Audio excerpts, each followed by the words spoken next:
आज हम बात कर रहे हैं जयप्रकाश पावर वेंचर्स लिमिटेड की। जेपी पावर में आज हमें पॉजिटिव क्लोजिंग देखने को मिली, लेकिन क्या तेजी आगे भी जारी रहने वाली है या फिर गिरावट होगी?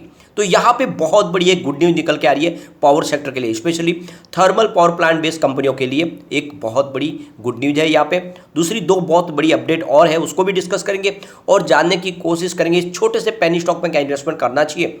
वैसे अगर देखें तो Q1 बहुत ही जबरदस्त इसने डिक्लेयर किया और जल्द ही कंपनी की एजीएम होने वाली है और उस एजीएम में क्या फैसला हो सकता है उसको भी जानेंगे इस वीडियो के माध्यम से। और आने वाले समय में क्या जेपी पावर वाकई में एक बड़ा मल्टीबैगर बन सकता है या फिर आने वाले समय में हमारे निवेश को ये डुबा देगा। तो बहुत सारी बातें जिनको एक एक करके डिस्कस करेंगे, लेकिन फ्रेंड उससे पहले अगर आप पहली बार हमारे चैनल पर आए तो चैनल को सब्सक्राइब कर दीजिए, एक बेल आइकॉन दबा दीजिए ताकि जब भी नया वीडियो बने पहला नोटिफिकेशन आपको मिले। वीडियो पसंद आए तो लाइक शेयर जरूर कीजिए। चलो फ्रेंड्स वीडियो स्टार्ट करते हैं। मैं हूं आपका दोस्त एसबी दवे और हमारे अपने चैनल ऑनलाइन कमाई में आपका बहुत बहुत स्वागत है। सबसे पहले आज के ट्रेडिंग को डिस्कस कर लेते हैं। स्टॉक ओपन हुआ 7.65 पर, लो बना 7.55 का और हाई है 7.80 का। अंत में क्लोजिंग 7.70 पर रही, जहां पे 1.32% की हमें तेजी देखने को मिली। यहां पे अगर आप देखें तो स्टॉक में लगातार गिरावट का दौर जारी था, लेकिन इससे पहले अगर देखें तो 2017 में एक बार ये 9.5 तक जाके आ चुका है 29 दिसंबर को। उसके बाद में स्टॉक में काफ़ी ज़्यादा गिरावट हुई और जब कोरोना काल आया तब तो स्टॉक बिल्कुल धराशायी हो गया। आप देख सकते हो कि 50 पैसे की प्राइस थी इसकी 27 मार्च 2020 को, लेकिन फिर स्टॉक ने काफ़ी अच्छा परफॉर्मेंस दिखानी शुरू की, स्टॉक ने दौड़ना शुरू किया और आप देख सकते हो कि 11 तक चला गया, लेकिन फिर गिरावट की दौर आई। इस बार ये नीचे जो गया वो 6 रुपये से इसने फिर से दौड़ना शुरू किया। आप देख सकते हो कम से कम 20% की अच्छी तेजी हमने देखी है 15-20 दिन के अंदर। इसके पीछे वजह भी ये है कि काफ़ी अच्छा इसने रिजल्ट दिखाया। वॉल्यूम को देखें तो आज एनएससी में करीब 3,91,27,000 का वॉल्यूम हुआ, सामने 1,35,23,000 की डिलीवरी उठाई गई। डिलीवरी का परसेंटेज 34.56% है। इसके वॉल्यूम को अगर एनालिस करें तो पिछले एक महीने पहले इसका 7 करोड़ का वॉल्यूम था, 1 वीक पहले भी 7 करोड़ का वॉल्यूम हुआ था, कल 5 करोड़ का वॉल्यूम था, आज भी 5 करोड़ का ही वॉल्यूम हुआ। स्टेबल है स्टॉक। वैसे इसकी परफॉर्मेंस अगर देखें तो 3.35 52 वीक का लो है और 11 इसका 52 वीक आई है। फिलहाल स्टॉक 7.65 के आसपास है, ऊपर के लेवल से काफ़ी करेक्ट हो चुका है। अब यहाँ पे जयप्रकाश पावर वेंचर्स की तरफ से सभी इंडिया के जो लीडिंग न्यूज़पेपर है उसमें ये एक बड़ी जो है जानकारी दी गई, उनकी तरफ से एक ऐड दी गई है, यानी कंपनी अपनी एजीएम बुलाने जा रही है और इसकी जो तारीख रखी गई है वो 24 सितंबर शनिवार के दिन है। तो आने वाले 24 सितंबर को यहाँ पे एजीएम रखी गई है जेपी पावर की तरफ से और वहाँ पे बहुत सारे निर्णय लिए जा सकते हैं और जो Q1 का फाइनेंशियल रिजल्ट पेश किया उसको भी वहाँ पे अपने जितने भी इनके शेयर होल्डर है, जो इनके बोर्ड मेंबर है, उनकी रजामंदी ली जाएगी उस रिजल्ट को लेकर। तो ये एजीएम जो होगी वो वीसी के माध्यम से होगी। दूसरी तरफ एक देखें तो बहुत अच्छी खबर निकल के आ रही है कोल बेस्ड पावर प्लांट के लिए। जैसे कि सरकार ने अपना गोल सेट किया कि 2030 तक 500 गीगावाट का इंस्टॉलेशन करना है ग्रीन एनर्जी का और धीरे धीरे कोल की कैपेसिटी को कम करना है, लेकिन अब ऐसे जो सिग्नल दिखाई दे रहे वो वैसे नहीं है, यानी आने वाले समय में जो इलेक्ट्रिसिटी का इस्तेमाल होगा वो कोल के माध्यम से ही होगा।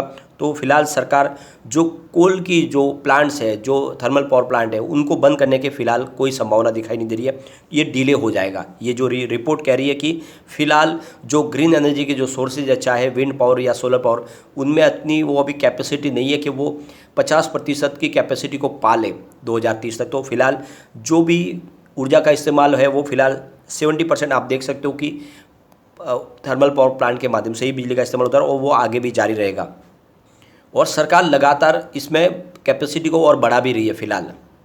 फिलहाल जो थर्मल पावर प्लांट से जो इलेक्ट्रिसिटी जनरेशन है उसकी जो कैपेसिटी है वो 204 गीगावाट का है और इस कोल कैपेसिटी को बढ़ा के 250 गीगावाट तक लेके जाया जाएगा, यानी अभी फिलहाल इसकी कैपेसिटी को बढ़ाया जाएगा।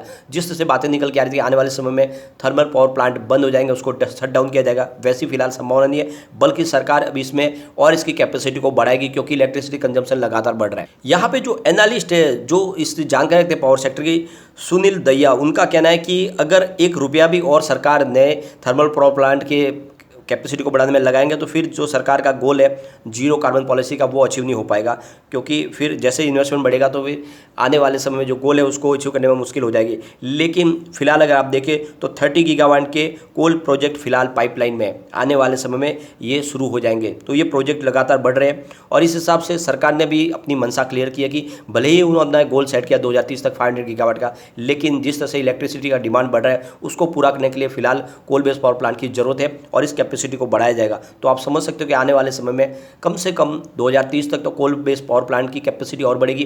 तो ऐसे में इन सेक्टर की कंपनियों का भविष्य बहुत ज़्यादा उज्ज्वल है और आने वाले समय में जेपी पावर में हमें बहुत बड़ी तेजी आती हुई दिखाई दे सकती है। फिलहाल इलेक्ट्रिसिटी की टोटल जो जनरेशन हुई उसमें 70% योगदान सिर्फ कोल बेस्ड पावर प्लांट का है। तो ऐसे में आप समझ सकते हो कि आने वाले समय में इसका भविष्य हमें उज्ज्वल दिखाई दे रहा है। तो निवेश को बनाए रखे, कोई डरने की बात नहीं है, ये रिपोर्ट सामने से क्लियरली कह रही है।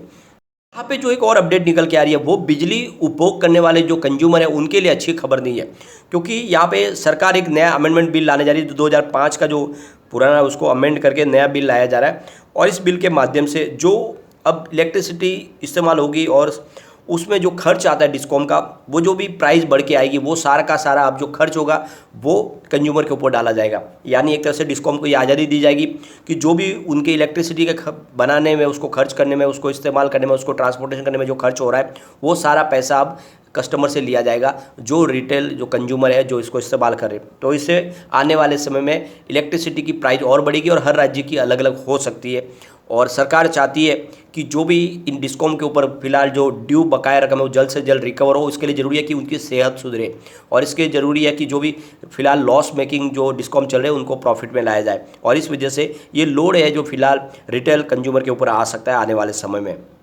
यहाँ पे एक और अच्छी खबर निकल के आ रही है, जो हमारे कोल मिनिस्टर है प्रहलाद जोशी, उनका कहना है कि आने वाले समय में जो कोल प्रोडक्शन की जो कैपेसिटी है उसको और बढ़ाया जाएगा, यानी 900 मिलियन टन्स तक उसको लेके जाया जाएगा। ये फाइनेंशियल ईयर 23 के लिए एक टारगेट रखा गया है, यानी लगातार कैपेसिटी को बढ़ाया जाएगा। इसके पीछे वजह यह है कि फिलहाल जो कोल बेस्ड पावर प्लांट है वही इतनी इलेक्ट्रिसिटी का इस्तेमाल कर रहे हैं कि दूसरी जो कंपनियां जैसे एल्यूमिनियम इंडस्ट्रीज, स्टील इंडस्ट्रीज, उनको वो प्रचुर मात्रा में कोल नहीं मिल पा रहा है और इसीलिए इसकी कैपेसिटी को बढ़ाया जाएगा, इसको 900 मिलियन टन्स तक पहुंचाया जाएगा। तो आने वाले समय कोल की कैपेसिटी बढ़ेगी और कोल का प्रोडक्शन बढ़ेगा। तो आप समझ सकते हो कि आने वाले समय में जो शॉर्टेज है कोल की वो धीरे धीरे कम होती हुई दिखाई देगी। तो एक तरह से अपना गोल सेट किया और ये जो सारी बातें ये साबित करती है कि आने वाले समय में पावर सेक्टर में तेजी आने वाली है। और स्पेशली जेपी पावर जिसने काफ़ी अच्छा इस बार रिजल्ट भी पेश किया है, वो ये साबित करता है कि जेपी पावर आने वाले समय एक बड़ा मल्टीबैगर बन सकता है। अगर हम इनके रिवेन्यू को देखें तो इस बार बहुत ही ज़बरदस्त तरीके से बढ़ा है। हम देख सकते हैं जून 2021 में इनका 915 करोड़ रुपये का रिवेन्यू था, सितंबर 2021 में इनका 902 करोड़ रुपये का रिवेन्यू, दिसंबर में 1401 करोड़ रुपये का रिवेन्यू और मार्च में 1406 करोड़ रुपये का रिवेन्यू कंपनी को मिला था। इस जून क्वार्टर में रिवेन्यू बढ़कर 1820 करोड़ रुपये तक पहुंच गया। तो आप देख सकते हो बहुत ही ज़बरदस्त बढ़ोतरी हुई है रिवेन्यू को और इस रिजल्ट के दम पे यहाँ पे इन्वेस्टमेंट आपको कर लेना चाहिए। प्रॉफिट की अगर बात करें तो जून 2021 में इनका 4.34 करोड़ रुपये का प्रॉफिट था, सितंबर में इनको 1.42 करोड़ रुपये का लॉस हुआ, दिसंबर में इनका लॉस प्रॉफिट में बदला, 107 करोड़ रुपये का इनको लॉस की जगह पे प्रॉफिट हुआ, लेकिन मार्च में फिर से 2.27 करोड़ रुपये का लॉस हुआ। इस बार 242 करोड़ रुपये का ज़बरदस्त बम्पर प्रॉफिट हुआ और इसीलिए ये स्टॉक यहाँ पे रुकने वाला नहीं है। सबसे जो बड़ी बात है कि ये अपनी बुक वैल्यू से आधी कीमत में मिल रहा है, क्योंकि इसकी बुक वैल्यू ही 15.16 की है। तो बिल्कुल निवेश करना चाहिए, बिना डरे निवेश करें, क्योंकि company hydro electric power plant के ऊपर भी काम करी है, साथ में सीमेंट ग्राइंडिंग का कामकाज भी है और इनकी कोल माइनिंग भी है। यहाँ पे कम्युनिटी सैंडविच स्टॉक के साथ में बना हुआ, यानी यहाँ पे खरीदारी की जा सकती है। 91% बाई की कॉल है, 9% होल्ड की कॉल। इसका मतलब 100 में से 100% लोग इसको लेना पसंद कर रहे हैं। एक बार इसके पिवट लेवल को भी चेक कर लेते हैं, तो यहाँ से अगर गिरावट हो जाती है तो 7.52 का फर्स्ट सपोर्ट है, ये टूटा तो 7.43 तक स्टॉक जाएगा और नीचे गया तो 7.27 तक जा सकता है। लेकिन अगर पॉजिटिव माहौल बना तो 7.77 का फर्स्ट रेजिस्टेंस है, इसको पार करते ही 7.93 तक स्टॉक जाएगा और ऊपर गया तो फिर 8.02 तक जा सकता है। तो बिल्कुल निवेश को बनाए रखें, भले ही थोड़ी सी आपको शॉर्ट टर्म में यहाँ पे गिरावट दिखाई देगी, क्योंकि लोग समय समय में प्रॉफिट बुक करते हैं। छोटे पेनी स्टॉक में ज़्यादा देर तक लोग अपनी पोजीशन बना के नहीं रखते, जैसे ही उनको 10-20% का प्रॉफिट मिलता है तो वो प्रॉफिट बुक कर लेते हैं, इसलिए यहाँ पे गिरावट होती है। लेकिन इस गिरावट से आपको डरना नहीं, नजरिया लॉन्ग टर्म का रखें, यह आने वाले समय आपको मालामाल कर देगा। लेकिन फ्रेंड, कोई भी इन्वेस्टमेंट करने से पहले अपने फाइनेंशियल एडवाइजर से बारे में ले ले या अपना खुद का रिसर्च करें, क्योंकि मैंने वीडियो आपके एजुकेशनल पर्पज़ के लिए ही बनाया। वीडियो पसंद आए तो लाइक शेयर जरूर कीजिए और चैनल को सब्सक्राइब कर दीजिए। Thank you.